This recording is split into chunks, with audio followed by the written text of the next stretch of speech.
Oscillations Lab 4. The purpose. The purpose of this lab is to examine the oscillations of a spring through tracker and compare a created computational model that will compute the energy changes and the position model that can be used on real-world examples such as the behavior seen in extreme rope sports. The importance. The momentum principle is utilized on a real-world example, the energy principle is utilized on a real-world example, and the computational model is created to predict position and energy change. The momentum principle. So we have F net equals mass times acceleration, and the acceleration can be rewritten as the change in velocity over change in time. This can then be used to update the velocity, which can then be used to update the position. For this lab, we have the F net equals the force of gravity plus the force of the spring. And for this case, we know that F net is going to equal 0. So the force of gravity is going to equal the force of the spring. And then these are just the formulas so that you can see what they equal to. So mass times gravity is going to be K times the magnitude of L minus L0. Energy principle. The energy principle is the change in E equals E final minus E initial. E is equal, for this lab, to the kinetic energy plus the potential energy of the spring plus the potential gravitational energy. Kinetic energy is 1/2 mass times the velocity squared. Potential spring energy is 1/2 KSS squared. And then potential gravitational energy is mg times delta H. So tracker. This is just a little bit of the analysis. So obviously on this side you can see the x's and the y's and how the graphs acted during the tracker analysis.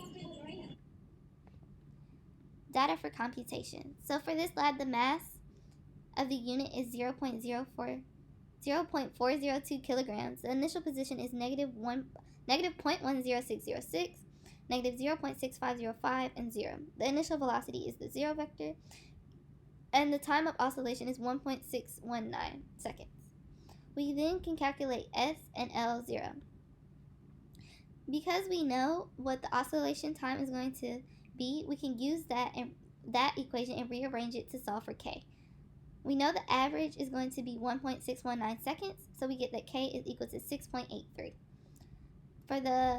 To solve for the L0, we're going to take the mass times gravity and equals the Ks, and then rearrange that so that we get that L0 equals 0.123. The code. So the first part of the code is going to be just entering the already known values. The second part of the code is going to be getting the length of the stretch spring, which is just going to be the ball position minus the spring's position. And then, of course, calculating the direction of that. And then S mag L minus 0 is just going to be the difference between the relaxed length and the stress or compressed length. So, edit these next 4 lines. So, we're going to have 1/2 the ball's mass times the magnitude of velocity squared. And that's just what the formula for K we know to be. The UG is going to be equal to the ball's mass times gravity times the ball's position at Y, which is just the formula again. And then the potential spring is going to be 1/2 KS times S squared. And then E, of course, is the total of all the energies acting on the system. So before the loop, we just want to go ahead and say what our initials are going to be so that we can use those for later calculations. And then for line 12, we're going to calculate the gravitational force. For line 15, we're calculating the spring force. For F net, we know that's going to be the spring plus the gravitational force, which is going to equal 0 in theory. And then the ball's velocity is going to be updated through this equation, and the ball's position is going to be equal to this. And then this is just reiterating what was in the last slide so that we can calculate the new length and S. So then with the new values, we're going to calculate the K, the change in K, the UG, the delta UG, the US, and the delta US, so that we can calculate the E and the delta E.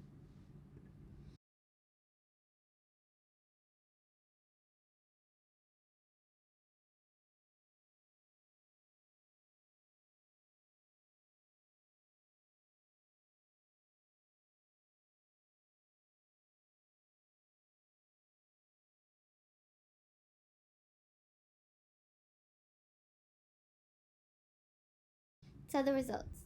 The change in energy worked just as it should and had fairly accurate calculations, which was this part.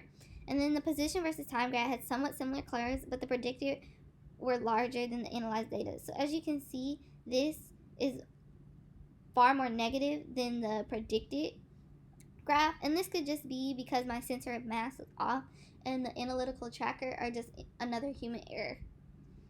So what does it mean? Is the energy principle satisfied?